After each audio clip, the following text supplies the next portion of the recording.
शहजाद भाई, आप पर बड़े सारे यहाँ पर आरोप लग गए हैं, वो उनके उत्तर देते हुए आप हमें ये बताइए कि आप पर इस तरह के आरोप क्यों लगते हैं कि आप बदले की भावना और जांच एजेंसियों का, ईडी का इस्तेमाल कर रहे हैं, और ये भी कि क्या ये परसेप्शन है, आप एक परसेप्शन सेट करना चाहते हैं, गिरफ्तार कर लो, सबूत मिले ना मिले, जनता में ये बात तो चले जाएगी कि दूसरी पार्टी के नेता भ्रष्ट हैं। शहजाद जी, सबसे पहले सईद अंसारी जी, 22 मिनट बाद आपने मुझे मौका दिया है बोलने का, उसके लिए क्षमा, दो बार कटने उसके लिए क्षमा। तो मैं इजराइल की जनता के ऊपर जो अमानवीय आतंकी हमला हुआ है उसके प्रति मैं अपनी सारी संवेदनाएं भी प्रकट करता हूं, और इस कठिन घड़ी में भारत इजराइल के साथ खड़ा है। इससे अपनी बात को शुरू करता हूं और उम्मीद है कि आप मुझे कम से कम 2 मिनट बोलने का मौका देंगे, क्योंकि कई सारे सवालों का जवाब है। आप 3-4 सईद अंसारी जी, ये तो क्योंकि वाकई आप सबसे आखिर में बोल रहे हैं। जी, ये तो वही लोग हैं ना, जब जितेंद्र तो आप तय कर लीजिए तो तब बोलना शुरू करूं मैं, जैसे आप ठीक समझे। सईद अंसारी जी, जब जितेंद्र तोमर की फेक डिग्री आई थी तब इन्होंने विक्टिमहुड कार्ड खेला था और कहा था कि नहीं, कोई गलत बात नहीं है, मैं तो गारंटी लेता हूं इसकी। क्या हुआ उसका? ये वही लोग हैं ना जिन्होंने कहा था ताहिर हुसैन तो मुसलमान है इसलिए प्रताड़ित किया जा रहा है, आज तक ताहिर हुसैन को राहत नहीं मिली।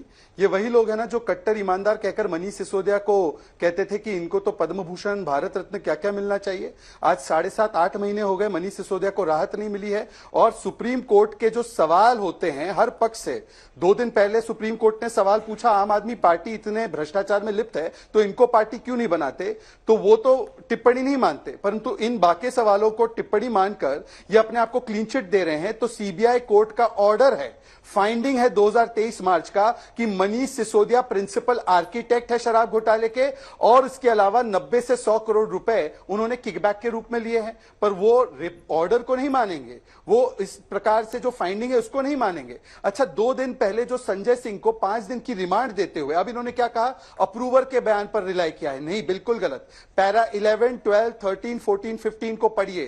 पैरा 11 में कोर्ट कहता है रिमांड देते हुए ये अरेस्ट अनरीजनेबल और अनवारंटेड नहीं है। पैरा 12 और 13 में कहता है केवल कैश लेन देन की बात नहीं है, बल्कि कैश लेन देन के साथ संजय सिंह के घर पर सारे कॉल रिकॉर्ड और सारे कॉल लोकेशंस भी है, जिससे यह सत्यापित होता है। पैरा 14 में कहा जाता है दिनेश अरोड़ा की बातों को कोई भी टेंट लगा नहीं पाया है इतनी दलीलों के बाद। और पैरा 15 में कहा जाता है कि यह जांच होनी बहुत जरूरी है, प्रथम दृष्टया इसमें कई सारे मटेरियल सामने आए हैं। पर यह कोर्ट के ऑर्डर को भी नहीं मानेंगे। हां, सुप्रीम कोर्ट की तथाकथित टिप्पणियों पर बोलेंगे, परंतु जब 14 पार्टियां गई थी और ईडी के ऊपर यही आरोप लगाया था कि इसको प्रताड़ित किया जा रहा है ईडी के माध्यम से, तो सुप्रीम कोर्ट ने कहा कोई प्रमाण नहीं है आपकी बातों का, घर वापस चले जाइए। जब 27 जुलाई 2022 को कार्ति चिदंबरम गए थे ये कहते हुए ईडी मुझे गलत तरीके से परसिक्यूट कर रही है, तब भी उनको कोई राहत नहीं मिली और कहा कि जो ईडी की कार्रवाई है वो बिल्कुल संवैधानिक है, उसको वो कोर्ट नहीं करेंगे। अब कहते हैं कि हम इनको प्रताड़ित कर रहे हैं। तो मैं आपको एक बात सुनाता हूं, हम प्रताड़ित कर रहे हैं ना मनीष सिसोदिया, संजय सिंह को, सुनिए। ठीक कहा मेरी सहयोगी ने, बात शिक्षा नीति की नहीं है, बात शराब नीति की है। और आप अपनी इस भ्रष्ट शराब नीति को लेकर शिक्षा नीति के पीछे छुपना चाह रहे हैं। आपकी क्या है शराब नीति? कह रहे हैं मनीष सिसोदिया जी वो तो बच्चों का भविष्य बना रहे थे इसलिए उनको टारगेट किया जा रहा है। अरे एक के साथ एक शराब की बोतल मुफ्त में देकर आप भविष्य बना रहे थे। ये तो मैं नहीं हूं, ये तो कोई भाजपा का नेता नहीं, ये अलका लांबा सीडब्ल्यूसी की सदस्य है। अब बताइए, वो कह रही है कि कोई टारगेटिंग नहीं हो रही। अच्छा, मैं आपको और भी बता देता हूं, ये कह रहे हैं टारगेटिंग हो रही है ना, और ईडी बहुत गलत काम करती है। तो ये है ईडी के काम पर आम आदमी पार्टी की मुहर। भूपेश बाघेल पर जब ईडी ने 2000 करोड़ के घोटाले का पर्दाफाश किया, संजीव झा छत्तीसगढ़ के प्रभारी है, उनकी आम आदमी पार्टी ने प्रेस कॉन्फ्रेंस करते हुए कहा ED should arrest Bhupesh Baghel, interrogate him. यह आम आदमी पार्टी का ऑफिशियल स्टेटमेंट। इसके अलावा सुप्रिया श्रीनेत और इनके साथी पवन खेड़ा ने प्रेस कॉन्फ्रेंस करके कहा कि इस पूरे शराब घोटाले में बहुत बड़ा लंबा करप्शन है, केजरीवाल इसमें लिप्त है। उसके बाद 100 करोड़ की घूस ली है, अजय माकन ने कहा। उसके बाद अलका लांबा और अरविंदर लवली का ट्वीट दोनों का आया है, स्टेटमेंट आया है संजय सिंह की गिरफ्तारी को सही बताते हुए। तो मान्यवर बताइए कि हमने किसी को टारगेट कैसे किया। और आखिरी बात, ये अभी कह रहे हैं ईडी के कन्विक्शन, डेमोक्रेसी खतरे में। क्या अजीब और गरीब स्थिति है सईद अंसारी जी। ये पंजाब में कहते हैं आम आदमी पार्टी डेमोक्रेसी खत्म कर रही है खेड़ा को गिरफ्तार करके। अधीर रंजन चौधरी कहते हैं बंगाल में दीदी डेमोक्रेसी को खत्म कर रही है। केरल में कांग्रेस कहती है पिनरई विजयन जो है डेमोक्रेसी को खत्म कर रहे हैं, जब लीडर ऑफ ऑपोजिशन और कांग्रेस के अध्यक्ष को वो एफआईआर करके बुक करते हैं। और ये लोग मिलकर डेमोक्रेसी बचाओ का खेल खेल रहे हैं। मतलब एक दूसरे के ऊपर डेमोक्रेसी की हत्या का आरोप लगाते हैं अलग अलग राज्यों में, और केंद्र में आकर या मुंबई में जाकर डेमोक्रेसी बचाओ का नारा देते। और आखिरी बात, इन्होंने ईडी के कार्रवाई को लेकर बात की। ईडी में जो भी केसेस आज हुए हैं वो सारे के सारे कौन लोग हैं जो आज पकड़े जा रहे हैं? वही कांग्रेस पार्टी जो 2014 से पहले भी उनके ऊपर केस थे, वही आरजेडी जो 2014 से पहले कन्विक्ट हो गई लालू प्रसाद यादव, वही समाजवादी पार्टी जिस पर कांग्रेस ने डिस्प्रपोर्शनेट एसेट्स केस चलवाया, वो हमारे जमाने में बंद हुआ। अगर हम प्रताड़ित कर रहे थे तो केस अभी कैसे बंद हुआ? वही टीएमसी जिसके ऊपर केस चलते थे, वही डीएमके जिसके ऊपर केस चलते थे, और आज ही उन्हीं पर केसेस है। तो भ्रष्टाचार करने की इनकी फितरत 2014 से भी पहले थी और 2014 के भी बाद में। मैं एक ही सवाल पूछकर अंत करना चाहता हूं। आपने कहा परसेप्शन ये बन रहा है कि हम लोग टारगेट कर रहे हैं। सईद अंसारी जी, बाकी सवाल छोड़ दीजिए। लालू तो 4 बार कन्विक्टेड है। संजीव झा जी से और कांग्रेस के प्रवक्ता अतुल लोंढे जी से पूछिए, क्या लालू को ये लोग करप्ट मानते हैं? वो तो कन्विक्टेड करप्ट है ना, एक बार बोलते। संजीव जी, क्या आपको लगता है कि ये मामला आगे बढ़ेगा और कहीं आपकी पार्टी को, आपको ये डर है कि अरविंद केजरीवाल तक ये मामला पहुंचेगा? देखिए, मैंने आपको पहले ही कहा, क्योंकि ये बात राजनीतिक है, बात कोई जांच का है नहीं, तो ये तो कुछ भी कर सकते हैं। इनको पता चल गया है कि 2024 में हम बुरी तरह हार रहे हैं। इंडिया अलायंस होने के बाद प्रधानमंत्री की रात की नींद हराम हो गई है। संजय सिंह का ये अपराध नहीं है कोई भ्रष्टाचार में शामिल है। संजय सिंह का अपराध ये है कि संसद में जब वो मोदी अदानी भाई भाई के नारे लगाते हैं तो मोदी जी वहां से गायब हो जाते हैं। उनका अपराध ये है कि सदन में, राज्यसभा में जब कॉलिजन बताते हैं कि अदानी और मोदी का क्या है, तो सदन से बाहर उनको निकाल दिया जाता है। जब प्रेस कॉन्फ्रेंस करके मंचों से जनता से कहते हैं कि किस तरह से अदानी ने देश को लूटा, तो उनको जेल भेज देता। यही अपराध है। तो जब आपको घबराहट हो, जब आप इनसिक्योर हो जाए, तो कुछ भी कर सकते हैं, ये करते हैं। लेकिन 3 बातें बताना चाहता हूं जो गंभीर बात है। अभी इन्होंने, बीजेपी के यहाँ 2 प्रवक्ता जो एनालिस्ट आप कह रहे हैं, देखिए मुझे लगता है कि आज तक बहुत संजीदा चैनल है, मुझे लगता है कि एनालिस्ट को भी थोड़ा सा देख दाख बात करना चाहिए। कहीं भी मुझे नहीं लगा कि वो कोई 2 पार्ट की बात कर रहे हैं। खैर, जो ये बात कह रहे हैं कि लोअर कोर्ट की बात, देखिए इसी केसेज में, हालांकि मैटर ये सब जुडिस है, सुप्रीम कोर्ट की जस्टिस ने वो तीखी टिप्पणी की है। उन्होंने क्रिटिसाइज करते हुए कहा कि ट्रायल जज who remanded the accused without ascertaining if the arrest was properly made, the remand order reflect total failure on his part in discharging his duty as per the expected standard। तो मेरा ये कहना है कि question से परे कोई नहीं है। तो मुझे ये लगता है कि आज मैंने पहले ही कहा कि आजादी के समय में अप्रूवर अंग्रेज बनाते थे जब क्रांतिकारियों को जेल भेजना होता था, वो या तो डरा करके, खरीद करके या प्लांट करके।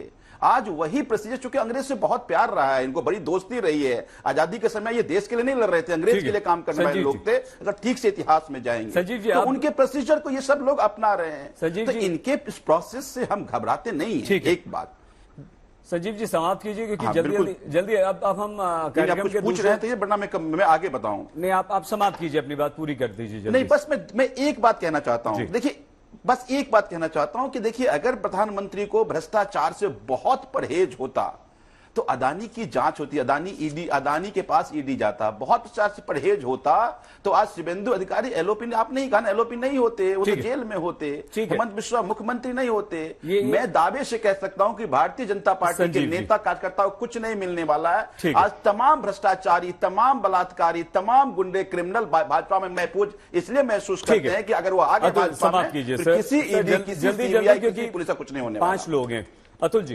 अतुल जी, क्या ये सिर्फ एक आप इंडी अलायंस या इंडिया, चलिए आप कहते हैं इंडिया, और तो डॉक्टर साहब ने अभी कहा कि आप इंडी कहिए, कोई बात नहीं, आपका जो अलायंस है, इंडिया अलायंस, क्या आप सिर्फ 24 के लिए डर गए कि अगर मोदी से मिलकर नहीं इकट्ठा लड़ेंगे तो हार जाएंगे, सिर्फ इसलिए राज्यों में अलग अलग रहिए, एक दूसरे का विरोध कीजिए और यहां एक हो जाइए?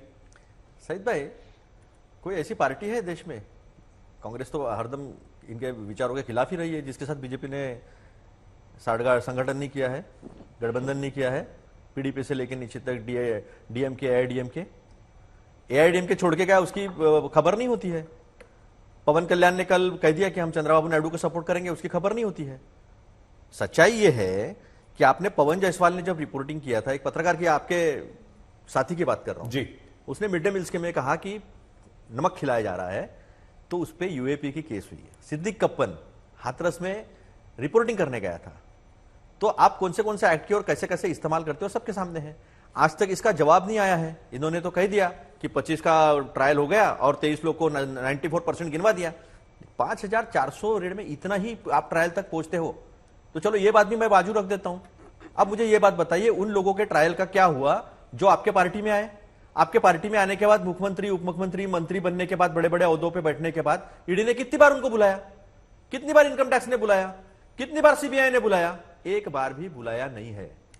तो ये सारी जो बातें हैं, ऊपर आके व्हाट्सएप विश्वविद्यालय की बातें हम ये बातें जो सामने दिखता है। ठीक है, सुनिए एक मिनट, आखिरी मुद्दा जल्दी। इन्होंने काफी आरोप जो किए हैं कि पहले भी भ्रष्टाचारी थे, अभी भी भ्रष्टाचारी थे।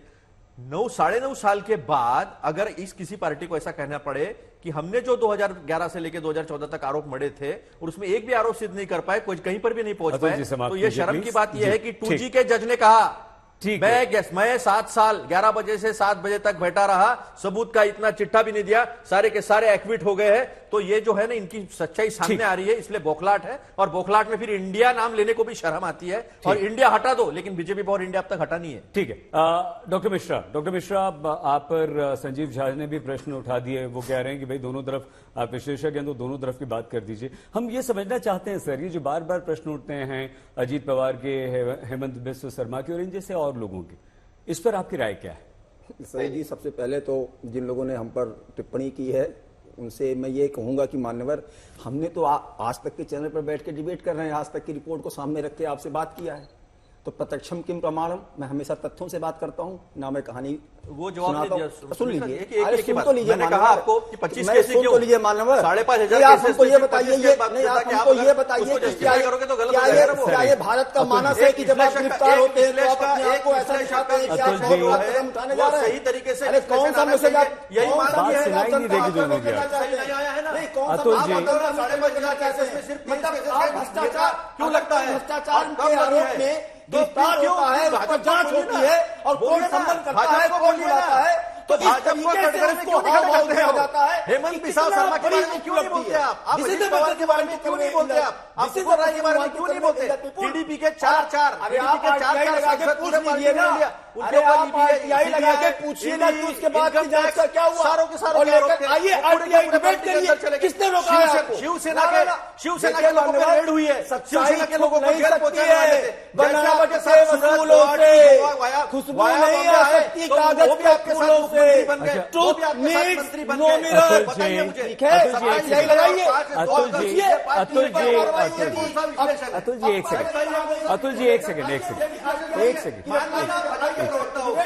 सर कुछ सुनाई नहीं दे रहा, कुछ मैं बताऊंगा, पार्टी लगाइए, आप पूछिए कि क्या आप लेकर आइए, आप डिबेट करिए, कुछ जब कार्रवाई होती है, अरे आशुतोष जी, डॉक्टर आशुतोष,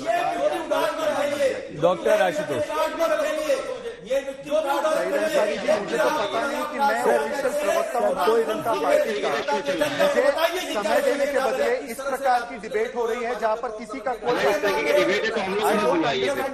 रहा है। मेरे पास कई तथ्य है जो मुझे कहने के लिए समय की आवश्यकता है, उसके बदले इस प्रकार की तू में सारे मुद्दे को ही गोल किया जा रहा है। What is this debate happening? मुझे समझ में नहीं आ रहा। आपको जवाबदेही और ट्रांसपेरेंटली एक डिबेट चाहिए जिसमें जवाब हो, या इस प्रकार की छिछालीदार चाहिए? मतलब एक पैनलिस्ट के रूप में मुझे शर्म आ रही है आज। तुमको तो हरी रोज शर्म आती आनी चाहिए, गलत बात के सामने खड़े रहते हो। हाँ, तो ऐसे